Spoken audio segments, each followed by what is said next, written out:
Okay, let's kick off this explainer with a hook that is absolutely mind-blowing. Picture this. A Reddit user recently walked away with 50 grand in funding. How? Well, their prep was just next level. They grabbed an investor's past podcast interviews, his tweets, even a specific blog post about what he looks for in deals, and they fed the whole shebang into an AI. They essentially built a digital clone of this specific investor to practice their pitch and rehearse the exact objections they were going to face. They spent 2 solid days doing nothing but this. So when the real meeting finally happens, the investor throws a super specific curveball about their go-to-market strategy, but guess what? The founder had already practiced that exact answer with the AI. The investor pushes back on market size, boom, the founder is ready. The end result? A $50,000 check wired the very next week. Same pitch deck, same founder, but an entirely different universe of preparation. Welcome to today's explainer. We're going to completely unpack the chronological life cycle of high-stakes business communication. And look, whether you're a startup founder begging for seed money to keep your dream alive, or maybe you're an event organizer trying to recruit a high-profile CEO for a trade show, the core architecture of these interactions is exactly the same. You are asking a very busy, very powerful person to believe in your vision. We're going to lean on insights from Stripe, top event management experts, and philanthropy leaders to break down exactly how you master these critical make-or-break connections. All right, here is our roadmap for today. We're covering 5 steps. 1. The power of preparation. 2. Crafting the perfect pitch. 3. Asking high-impact questions. 4. Avoiding common pitfalls. And finally, 5. Building long-term relationships. It's a complete blueprint, so let's get right into it. Section 1. The power of preparation. This is the foundation, right? You absolutely have to understand exactly who you're dealing with before you even step foot in the room. Because, as our Reddit friend just proved, knowing your audience isn't just about skimming a bio, it's about predicting their entire mindset. First things first, we gotta define the players. Take angel investors versus venture capitalists. Now, angels are usually stepping in super early. They're offering mentorship alongside their personal money, typically writing checks anywhere from $5,000 up to 6 figures. Their terms? Pretty flexible. But VCs? Totally different ballgame. They have a rigid, institutionalized process. They need large follow-on funding. You literally cannot take a pitch designed for a VC and give it to an angel. It just won't work. And that exact same logic applies to organizing events.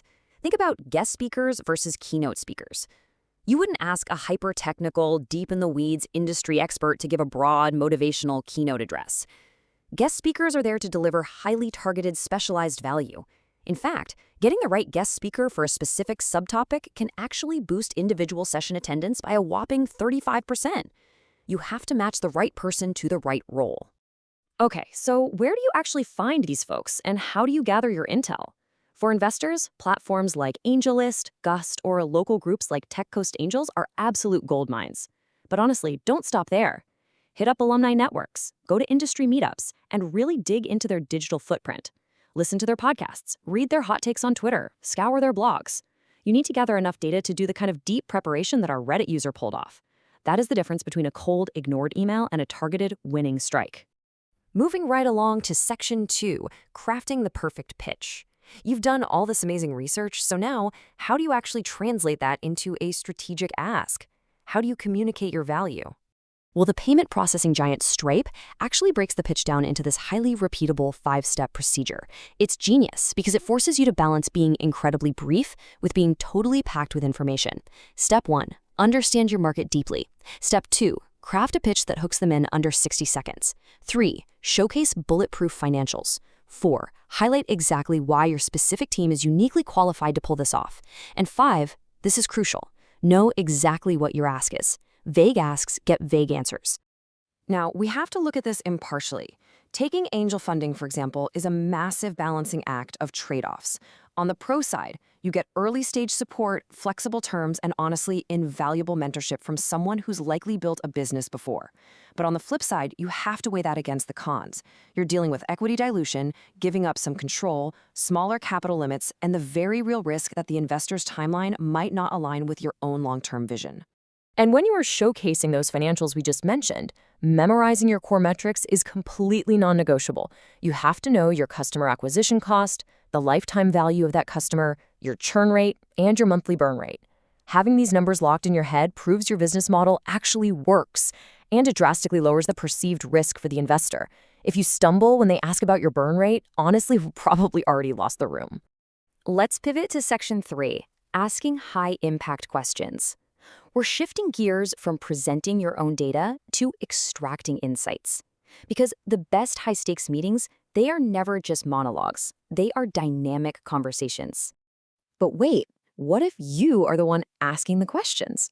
Imagine you aren't pitching a startup plan, but instead you're interviewing a wildly successful entrepreneur to secure a university philanthropy pledge, or trying to recruit them for a speaking gig. How do you get them to open up when they are used to being pitched to constantly? This brings us to philanthropy expert Didi Mendoza. She uses this elegant rule of 3 to categorize her questions, and it provides a perfect framework to transition the conversation from dry business tactics to deep core values. First, ask about their approach, their mentors and decision-making systems. Next, pivot to their business. What problems are they actively solving right now? And finally, transition to philanthropy by asking them to envision their future self. If their startup hits its ultimate vision, what kind of impact would they want to have on the world? It completely changes the entire tone of the meeting. And Mendoza insists you must always ask this ultimate question: how can I help? It is a total game changer. It instantly transforms the dynamic from a one-sided extraction where you just want their time or money into a real, mutually beneficial partnership. It shows you value them as a human being, not just a resource. All right, Section 4, avoiding common pitfalls. Look, even with the best prep, an amazing pitch, and fantastic questions, things can still blow up. So let's examine the specific traps that ruin these high-stakes meetings. There are a few insanely fast ways to kill a deal. Presenting wildly optimistic hockey stick growth charts without any realistic assumptions, it destroys your credibility. Being vague about how you'll actually use the funds is a massive red flag. Drowning them in confusing industry jargon just alienates them. And perhaps the absolute biggest sin: treating the very first interaction as a purely transactional money grab before you've built an ounce of rapport. Now, here is a fascinating counterintuitive tactic: the power of vulnerability. Actually, lean into your flaws. Being brutally honest about your operational risks, whether that's regulatory hurdles or supply chain delays, actually proves your maturity. It shows you aren't naive. When an investor gives you tough feedback, acknowledge it transparently. It builds massive trust and proves that you are actually coachable. Finally, Section 5, building long-term relationships. Let's explore the critical life cycle phase that happens after you leave the boardroom or step off the stage. The meeting might be over, but the relationship is just getting started. Here is your exact timeline to keep that relationship alive and thriving. Within 24 hours, you send a highly tailored thank you note that includes any specific data or answers you promised during the meeting. Then you move into a monthly rhythm, providing brief, transparent business updates, sharing the wins and the struggles. And when you hit major milestone events like a product launch, invite them to participate. The goal here is to engage them as mentors by bringing them into key business discussions. By asking for their ongoing advice, you secure long-term value that goes way beyond their initial check. You can even bring them in on operational tools, like using platforms such as Stripe Atlas for automatic 83B tax elections, truly preparing for future liquidity events together as partners. As we wrap up today's explainer, I want to leave you with this provocative thought. Think back to that Reddit user who used AI to understand their investors' exact mindset. Take a hard look at your own context. Who is in your network right now that you haven't researched nearly enough to truly understand? How can you apply these preparation tactics to completely transform your very next high-stakes conversation? Get out there, do the deep research, and make it happen.